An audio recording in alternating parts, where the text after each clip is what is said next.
What is going on, everyone? This is Connor, the co-host with the most, welcoming you back to another episode of Clutch Crew Sports. And on today's episode, we're going to be talking about two big blockbuster trades that happened in the NFL over the past week. I'm sure you guys have probably heard of them, involving some Packers and Texans players. So we're going to get into talking about those, and we're also going to get into some of our favorite and least favorite moves of free agency. Free agency is ongoing. Unfortunately for me, my picks have not been doing very good, but hopefully there's still time for it to get better. So we're going to get into that, see what we like and don't, and hope you guys enjoy the episode. Now let me introduce you to the rest of the crew. What's going on, guys? It's Eric, your reigning co-host here. Could be ranting that I'm still in a hotel, but I'll get through that eventually. But I'm recording in my amazing. I'm still in the bathroom office that got mentioned last week, but still excited to get it going. Yeah, so no Zach this week. He is currently in Atlanta for work, so it's just going to be the two of us for this episode. We are going to go around the shield and get right into the first big trade of the week, and that was the Green Bay Packers superstar all-pro receiver Devonte Adams to the Las Vegas Raiders for a first and second round pick in this year's draft. And this definitely at the time when it came out was a very shocking move to me, especially since the Packers had just re-signed Aaron Rodgers on that long 4-year record-breaking quarterback deal. It seems like when it came out, it was all just like, man, the Green Bay Packers must just hate Aaron Rodgers. Like they signed him to this long-term deal and then immediately trade away his best weapon. But apparently Rodgers knew that this was going to be the case, according to sources. So doesn't seem like he's going to use this as like a reason to retire or anything, but still seems like a very odd move. It seems like Devonte Adams did not want to play in Green Bay anymore. Apparently the Packers offered him a lot of money and he turned it down. So it just seems interesting to me that he would not want to play there and that they would do this. Eric, I don't know what you thought when this came up, but I was shocked. Like, it especially seemed like a poor move on the Packers' part to trade him away. Yeah, I was shocked as well. I don't like the move for Green Bay at all. I don't really feel like they're getting enough in return. I guess maybe they felt like they couldn't get more just because Adams is starting to age a little bit, but he's still easily a top 3 wide receiver and arguably the best one in the whole league. So I felt like they didn't get enough compensation for him. And I guess for me too, like I'm just really surprised that Rodgers would know about this and then still choose to stay in Green Bay, because it seems like his whole thing has always been that he's felt like Green Bay hasn't, put enough weapons and enough help around him. And that's why one of the big reasons why he's always like threatened to leave or threatened that he was going to demand a trade and all this stuff. So like, I'm more surprised that even just with the whole move by the Packers, I'm more surprised that Aaron Rodgers chose to stay, knowing that Devonte Adams was going to leave. What do you think about that? Yeah, it definitely seems like a strange choice. I mean, you're right. That's what his whole mantra had been, like, oh, surround me with weapons or I'll retire. And then it's like, okay, they go and trade his number one weapon, and now the best receiver on the Green Bay Packers is Alan Lazard. I mean, that doesn't put fear into anyone. He's a, number 2 receiver at best. So it just begs the question for me now. I mean, when they decided that they were going to bring back Rodgers, it's like, okay, I think the Packers, they could be Super Bowl contenders again this year. Rodgers is still playing at an MVP level. This really tempers down the expectations for me. I mean, it makes me even more confident that the Rams have a chance to repeat in the NFC Championship, because now the Packers to me look like I'm sure that they'll probably still win the division. I don't really see the Vikings or the Bears being able to compete with them much, but this really puts in my mind like, a potential first round playoff exit potentially for the Green Bay Packers, or maybe they can get through the second round because they'll have that home playoff game. But I just don't see them being able to compete with the Rams. And especially now that the Buccaneers have Brady back and they're going to be, they've signed a few free agents. Like, I don't know what your expectations are, but I'm thinking first or second round playoff exit at best. Yeah, I'm thinking they'll probably finish somewhere around like the 3 or 4 seed, and then depending on who they get in the wild card matchup, maybe they win that game, but then they'll lose to either the Bucks or the Rams would be my guess. I don't know, man. I mean, we still have the they'll have 2 first and second round draft picks next year, so they could use those to try to get some young weapons. There's not really anybody left in free agency for the most part that's available, so I don't know if they try to bring in one of the few remaining guys, but I don't know, man. Like, I still like a lot of the pieces on the Packers. I still like their running back tandem that they have. I like a lot of their pieces on defense and things like that, but I just don't know if they're going to have enough weapons to get it done. I don't know. I guess I just always thought the thing was they had Adams on the franchise tag just to make sure they could keep him for now, and then after they secured Rodgers for long term, that's when I figured they would then get Adams long term. But yeah, that wasn't in his plan, and I guess he's always wanted to play for the Raiders. So I don't know, man. Definitely, the AFC is definitely getting scarier and scarier by the day. Every time you think it seems like the AFC as a conference can't get any better, it seems like something happens every day, and it does. Yeah, especially that AFC West over there. That's going to be a really, really hard division to predict because I think, honestly, with the way that they're building teams out there, this could be the first time in NFL history, in my mind, that all 4 teams from the same division could make the postseason. Like, Yeah, it's the insane. AFC West and the AFC North are loaded. Yeah. So, sorry, AFC South and East, but it's going to be wild in the AFC next year. But moving on from Devonte Adams and the Green Bay Packers to the other blockbuster trade that came over the weekend, and that was the Houston Texans traded Deshaun Watson to the Cleveland Browns, which was not on a lot of people's minds. A lot of people were thinking the Saints, the Panthers, the Falcons had come into the mix recently when they kind of pushed out one of Matt Ryan's like payments or bonuses or whatever to free up some cap space. And all of a sudden, the Browns, after initially being told no, were brought back into the fray. And from what I heard, it was mainly because the Browns were willing to give Deshaun Watson the contract that he wanted, and they were willing to give the financial compensation. The final compensation was Deshaun Watson and a 2024 fifth-round pick to Cleveland for a first-round pick this year, a first-round pick next year, a first-round pick the year after, next year's third, and a 2024 fourth. So 3 first-round picks in total for Deshaun Watson, and he is now on the Cleveland Browns. In my mind, I don't know. Like, I know Deshaun Watson's a good talent, and he was a high-level quarterback before getting in to all of the legal nonsense that he's gotten into, but that just seems like way too much for a guy who's been out for a year and a guy who, you don't know what he's going to be like when you come back. I mean, I don't know if you agree with me or not, Eric, but I think the Browns gave up too much, especially when, like, Baker Mayfield's obviously not the greatest, but, you at least have a quarterback there. I mean, I don't know. What do you think?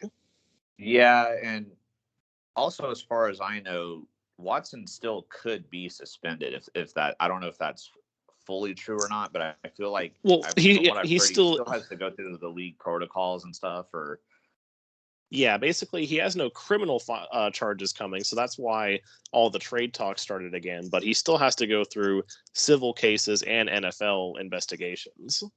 yeah, so I mean, what if all that stuff happens and then he gets suspended for another 6 months to a year? Then it could be this is a very very high risk move for the Browns. I mean, if Watson doesn't face any suspensions at all, and if he's able to, get back to his old form before he, missed all of last year, then in my mind, it could be a win-win for both teams. But if he doesn't, overall, as a Jags fan, I hate to say this, but overall, I feel like the Texans have won the trade. I mean, obviously, we're going to have to wait several years before we truly know who wins it because it'll depend on how Watson plays, and then it'll depend on how the How draft they use picks their of the draft players that picks. what Houston does with those picks and who they get for them, and so it's a long way to know. But just initially looking at it on paper, I'm giving the edge to the Texans just because now they're going to have 2 first round picks this year and 2 first round picks for the next 2 years after that, and then and then also in those years they'll have extra mid round picks as well. I mean, I don't know what's not to like about that when you've got a guy that absolutely doesn't want to be on your team and you have to get rid of him and you're able to get that for him. Like, that while obviously I'm sure they'd rather have Watson still, like, since he doesn't want to be there and they knew it, like, getting all that in return, I think is pretty good. Yeah, for sure. I mean, it's crazy to me. I don't think we've ever seen a trade in NFL history potentially. I mean, except for maybe the Herschel Walker trade. But it's been a long time since we've seen any sort of trade that involved 3 first-round picks. I mean, we've seen a lot of 2 first-round pick trades, for something like the Jalen Ramsey trade, and I think that was involved in. Was that involved in the Von Miller trade, or was that just 1 first-round pick? I'm not sure. I don't remember on that one. I think it was just 1 first, but the Matthew Stafford one was 2 first. Right, yeah, the and Stafford then, one. I was thinking of the yeah. Rams. They like giving away first-round picks, so Yeah, they don't like those are just like candy to them. Yeah, so I mean, it's just crazy. I don't understand the compensation. I mean, in my mind, if Watson can come back and play like this, it does immediately escalate the Cleveland Browns. I don't know, in my mind though, even if Watson goes back to his original form, I'll see if you agree with me on this or not as well. I Right. still don't know if this catapults them above the Cincinnati Bengals. Like, it definitely puts them above the Ravens and the Steelers in my mind, but I don't know if that puts them above the Bengals. In my opinion, it doesn't. I don't know what you think about that. I think it can, depending on, I still feel like they need to get some more receiver help. But at the same time, I think it can, because I do also like the Amari Cooper trade for them. I mean, they basically got him for a piece of candy. And so with him and Watson together and their running game they have and the pieces they have on defense, I think it can. But the problem is just the AFC is just so loaded right now. Even in with the AFC West, just how loaded that division is. And you've got some of these other young quarterbacks and that got drafted last year that are Trevor Lawrence, hopefully that are going to step up and start getting better. You never know what'll happen with Mac Jones and Zach Wilson too. I mean, this is just a loaded just a loaded conference in general. And I don't know if they will be able to get to the Super Bowl. But I mean, I do think they have a good chance. I mean, I guess really the best way to look at it is short-term win for the Browns, long-term win for the Texans. Yeah, absolutely. I mean, the Browns clearly think that they're in win now mode. So the last part of this that I want to touch on very briefly is obviously the elephant in the room, Baker Mayfield. With the bringing in of Deshaun Watson, he's going to be the guy. Baker Mayfield is no longer the QB. He kind of hinted at it leading up to this. Like, he made a kind of a cryptic Twitter post saying, like, thank you to the Cleveland fans. And he actually did request a trade from the team, but they denied it because they originally thought that they were out of the Watson sweepstakes. But now that they got him, where does this put Baker Mayfield? Now, there's definitely some teams in the AFC that need quarterbacks. There's the Indianapolis Colts that still need a QB after trading Wentz to the Commanders. There's the New Orleans Saints. There's the Carolina Panthers. In my mind, Seahawks. Yeah, the Seahawks. In my mind, I think that Baker Mayfield is going to end up going to the New Orleans. No, sorry, not New Orleans Saints. I think he's going to go to the Seattle Seahawks because I think the Browns are going to want to trade him outside of the division. And honestly, I think the Saints are going to get Jameis Winston back, which is why I'm not going to say them. So I think he goes to the Seattle Seahawks. They traded away Russell Wilson. They do have some stuff that they can give to the Browns because obviously the Browns need to get compensation back after this trade. But, I'd say he's probably worth maybe like a 3rd round pick at best. I don't know if you'd agree with that or not, but where do you think he's going to go out of all these teams that need quarterbacks? Yeah, I could see him going to the Seahawks. I hope they don't trade him to the Colts. I'm like, can we just get Baker Mayfield's not an elite quarterback, but can we at least get somebody that's good into the NFC out of the AFC, please? The Seahawks, I definitely think are possibilities, or the Panthers, maybe, depending on what they might want to do. I could see either one of those moves happening, but if I'm Cleveland, I would definitely go to Seattle, though, just because of all the draft compensation they just got for Russell Wilson. Seattle is going to have the most. If Seattle wants Baker Mayfield, they're going to have the most to be able to offer. So if I'm Cleveland, Seattle's GM is who I'm calling first and seeing what they would be willing to offer, because like you said, they they just gave up a ton to get Watson. So they need to get back what they can. I would say maybe a second round pick just because of the Commanders giving up like 2/3 or whatever it was for Carson Wentz. I think Baker Mayfield's better than Carson Wentz. But obviously he's not as good as Watson or Russell Wilson. So I would say like maybe a second and a third or something like that. But that's just rough guessing. But I say a little bit higher than that. But that's where I'm looking to go if I'm the Browns. Is I'm calling Seattle. All right, so we're in agreement that Seattle is the place that Baker Mayfield could potentially go. So now back to free agency news. We're going to kind of briefly touch on some of the moves that our teams made first, and I'll just briefly talk about the Pittsburgh Steelers, sort of what I liked, what I didn't like. If I have to go with what I don't like, the obvious one here is I cannot believe that we went out and signed Mitchell Trubisky. Like, you love it, man. You love it. Dude, when I got that notification on my phone, I was like, out of all the quarterbacks out there, in the draft, in free agency, even on the roster, like, we go out and sign Mitchell Trubisky to be the Ben Roethlisberger heir apparent. I mean, I'm not sure what he's done in the past, 5 seasons or so that's made you think that he can be a starting quarterback, but maybe playing he under. He won the Nickelodeon award. He was the Nickelodeon Player of the Game or something. He's an MVP, even though they lost. Even though they lost the game. So, I mean, who knows? Maybe they see something in him.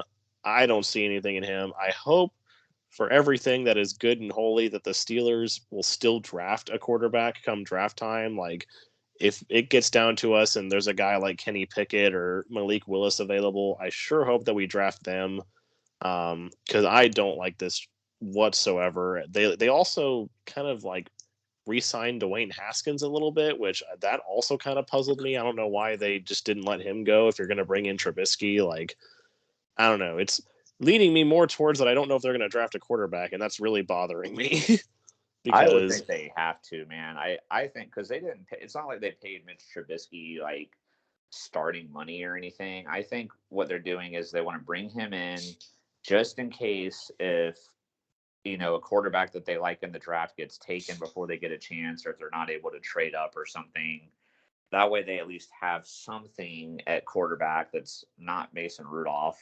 Yeah. But the plan then is to draft somebody, and then maybe Trubisky starts the first like 3 or 4 games or something while the rookie learns the system and gets more comfortable, and then and then when the rookie's ready, then he takes over for Mitch. That's my guess.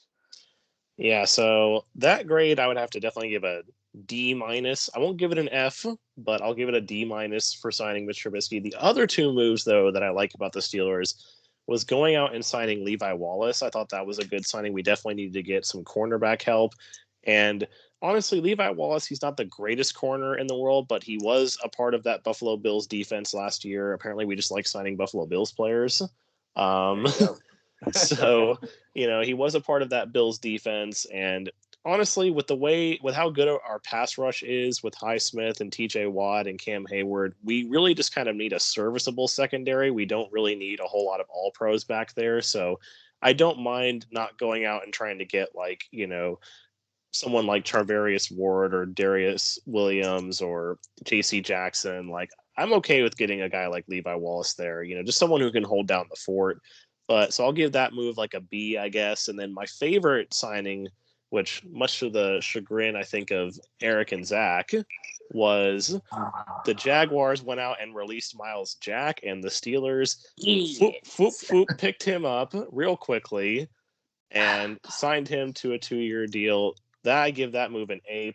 I mean, we really need a good linebacker to sit in the middle. We immediately released Joe Schobert after that because Devin Bush has been a disappointment. Our run defense was a big problem last year, so I really like the Miles Jack signing for the Steelers. I give that an A+. So overall, I guess so far for the Steelers, I'll give them like a B-. So, good on the Miles Jack and the Levi Wallace, but really bad on the Trubisky. But let me know, what do you think your feelings are, Eric, on how the Jaguars offseason has gone so far? Yeah, I'll definitely be curious to see if Zach agrees with me here, because I know him and I have talked a little bit about this, but we haven't given like grades or anything. But I'm gonna give what the Jaguars have done so far overall a B. Uh, Cutting Miles Jack was definitely an F, though. I was very upset about that. We brought in a Thanks for linebacker that. from Atlanta. Yeah, you're welcome. But we yeah, Tyson Aluwalu, like, oh, everybody. But anyway, sorry, all you can do is laugh sometimes. But because they brought in a linebacker from Atlanta, I cannot remember how to pronounce his name. Foy Olakabuam. So I'm sorry, Falcons fans. I did not. I know I got that wrong, but he seems to be similar to Miles Jack and how he plays. He's a speedster that can, roam the field and, cover ground quickly and play in coverage and stuff like that. But I feel like that's what Miles Jack does already. So I don't really know why they cut him and brought in this guy when, I mean, I know we have new coaching staff and everything, but why not keep somebody that's familiar with the team, that's young and still pretty good? I don't really understand that. And my Miles Jack jersey is useless now, so I don't like that either. But grading the actual signings, the Christian Kirk signing, I'm going to give a B. I feel like people are getting way too worked up about that one, because I know on paper it looks bad, but basically if you break the contract down, it's more like a 2-year, 30-something million-dollar deal, and then they can get out of it after that. So if he comes in and just totally sucks, we can get rid of him after the second year, no penalty. So it's not as bad as it looks. So I like the signing. I think we talked about in the last episode, like, it felt like he was an underrated wide receiver going into free agency. So I like him. And then God, I'm in my bathroom also. Can't remember his name. The offensive lineman we brought in. I know I talked about him Oh, last. Scherf. Scherf. Yeah, I was thinking like Schwartz or something. I was like, yeah, so Scherf. He might have been an overpay as well. Jacksonville seems to love to overpay guards. We did it with Zane Beatles, and then we did it with Andrew Norwell a few years ago. But as long as he can stay healthy, though, like, I think he'll be a great piece for us. Our offensive line needs a lot of help, so as long as he can stay healthy, I'm okay with that move. So I mean, overall, I feel like the Jaguars definitely spent a lot of money, but I also like the Darius Williams move. I think that one is a little more of an underrated move. Between him and Shaq Griffin and our young guy Tyson Campbell, like, our corners are shaping up to be pretty good next year. Like, we're finally going to have like some strengths on the team, so that'll be nice. So I like how our secondary is looking going into next year. So I'm happy about that. So, like I said, I didn't like the Miles Jack cutting, and some of these other free agents they brought in, I felt like were overpays. But when you're a team that's been in the bottom for a while, like the Jags, you do have to overpay. So I don't hate that as much as most people. So I'm going to give it a B. Zach, let me know what you think. I'll be curious. So, given the offseason of B so far, where do you stand on the Trent Baalke resign or no resign after this offseason, or the offseason moves you've made so far? He still needs to resign. Okay, just making sure. Yeah, maybe I don't hate him as much, but I'm still not loving.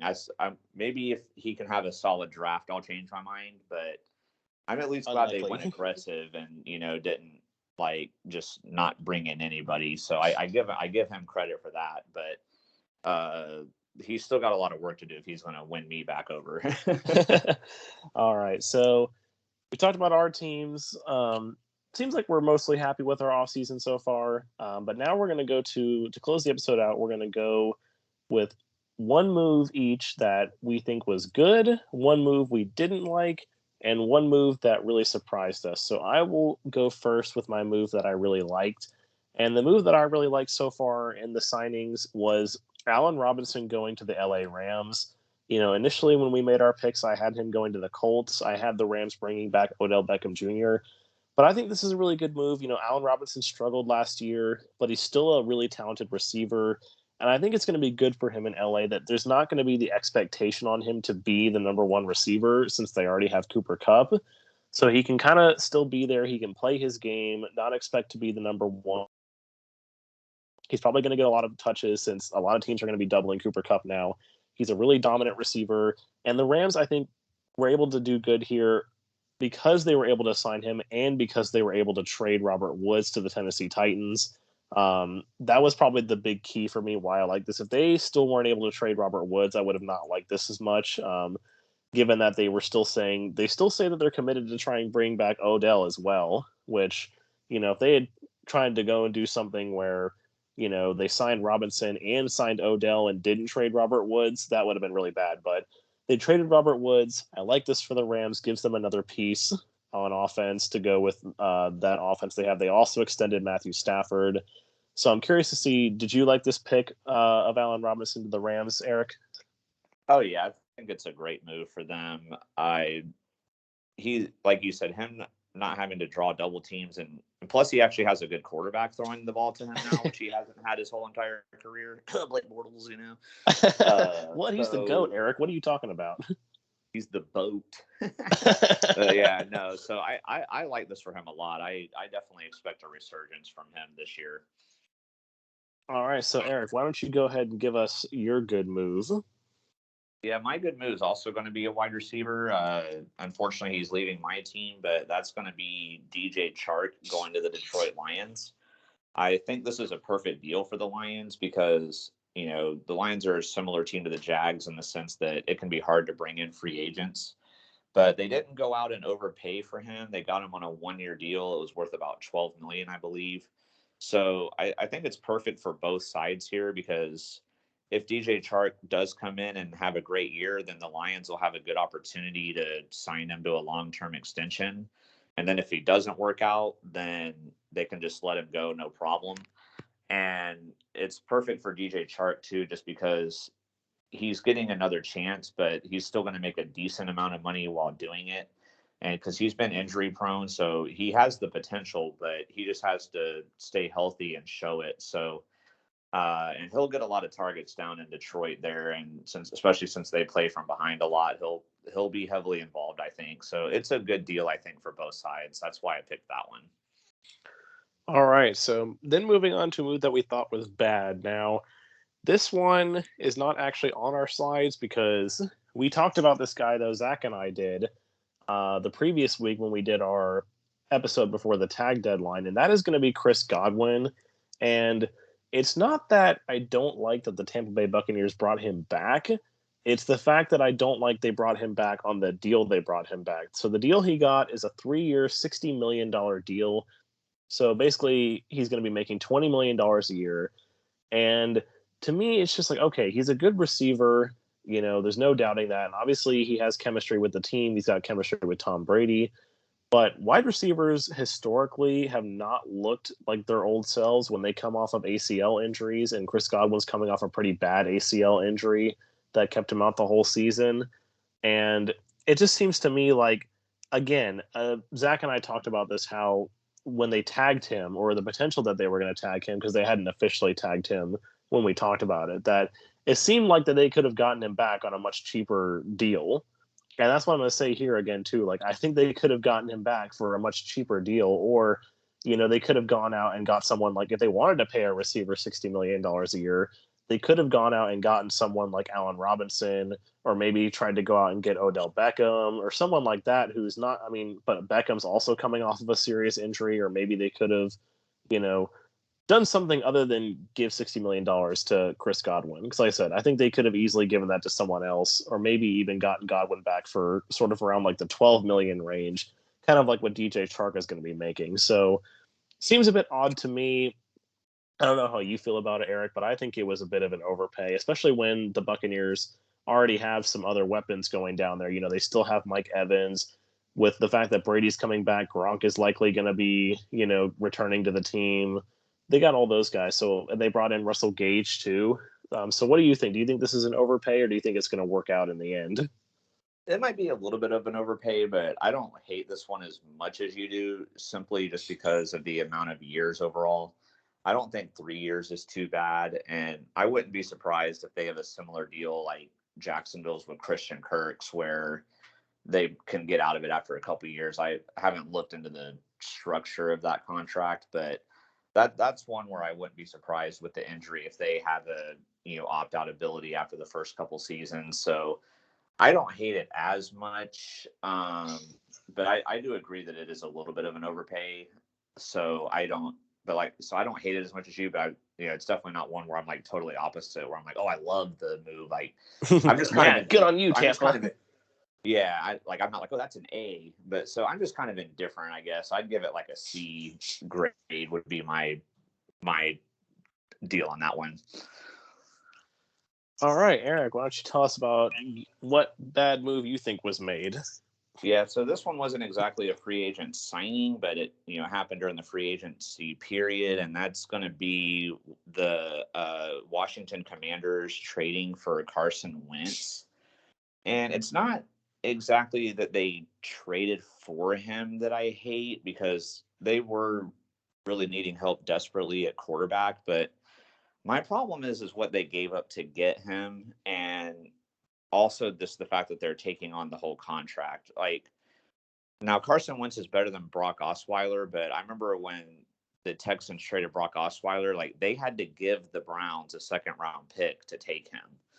And while Carson Wentz isn't as bad as him, just with how bad his contract is, I figured that either A, if a team was going to trade for him and give up draft picks, that they wouldn't have to take on the whole contract as a return, or that they would have to trade very little to obtain him. But giving up multiple third round picks and having to take on the full contract, I think is pretty bad. I mean, if I don't know, like say like if I was playing this on Madden or something and I was doing a franchise with the Colts and I was like, oh, let me see what I can get for Carson Wentz, and like some team offered me 2/3, I'd be like, okay, deal. Like, I mean, I'm not even trying to negotiate a higher deal. I'm like, okay, done. Like, I'll take that deal. You know what I mean? I don't know if you feel the same way about me on this. Yeah, I mean, it kind of baffles me. Like, I know teams are desperate for quarterbacks, but again, this kind of seems to me like a very similar situation in some ways to the Mitchell Trubisky, and just sort of that, like, what has he done that makes you think that he's worth this, investment, or, especially for Wentz, especially like at least for Trubisky, it's just like a 2-year deal. And I know they're probably not paying him much, but for Wentz, like to give up that compensation for him, I mean, he seemed like he was actively trying to lose games for the Colts last year.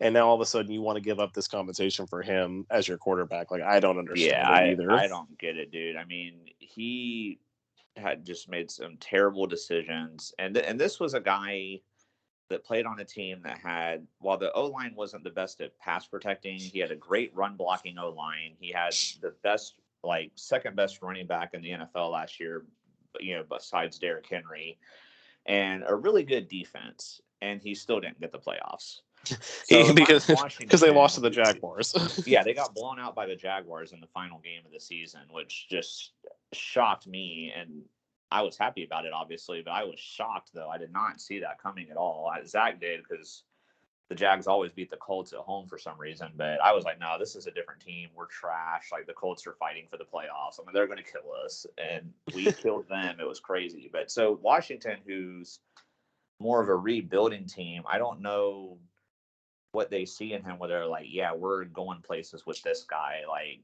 I mean, their division's still pretty bad overall, and the Cowboys lost some pieces, and I don't know if they fully got enough back for what they've lost, and the Eagles and Giants haven't done a whole lot. So I mean, maybe they have a remote chance to win the division, but it's only just because of how bad the division is. I don't see them getting anywhere realistically with him.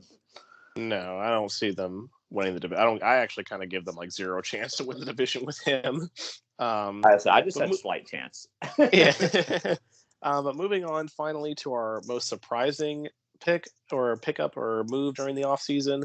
And for me, that is definitely easily going to be Von Miller going on a 6-year, $120 million deal to the Buffalo Bills.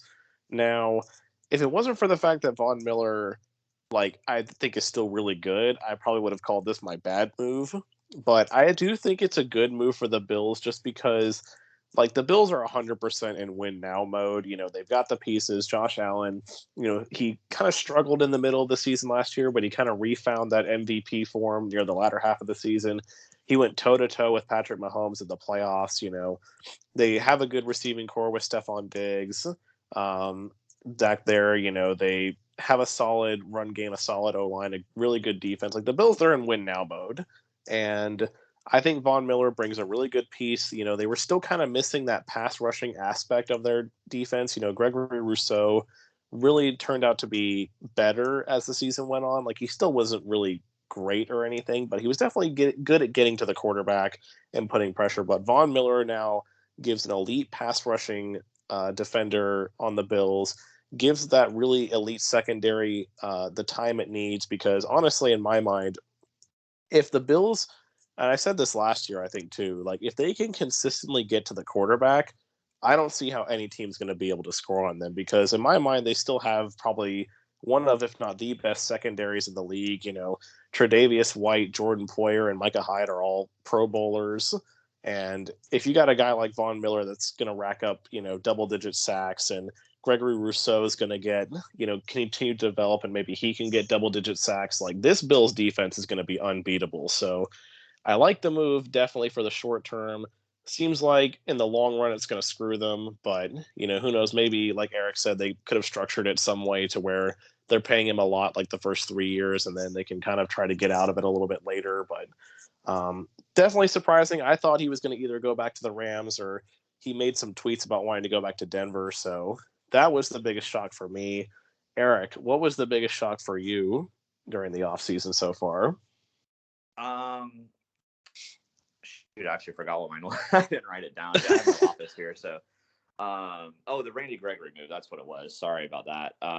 Yeah, just because it seemed like it was a done deal that he was going back to Dallas, and I know Zach and I predicted that. Connor had him going to the Jets, but Zach and I thought it was a lock that he was going to stay in Dallas, and I thought it made sense just because with all the troubled past he's had and everything, Dallas was the team. They kept him. They could have easily let him go, but they kept him and gave him multiple chances. So I thought for sure he would stay there, and I guess he had come to an agreement with them, but then I guess there was some language, like offset language, he didn't like in the contract, and so Denver gave him what he wanted, and he, jumped ship and went and signed there.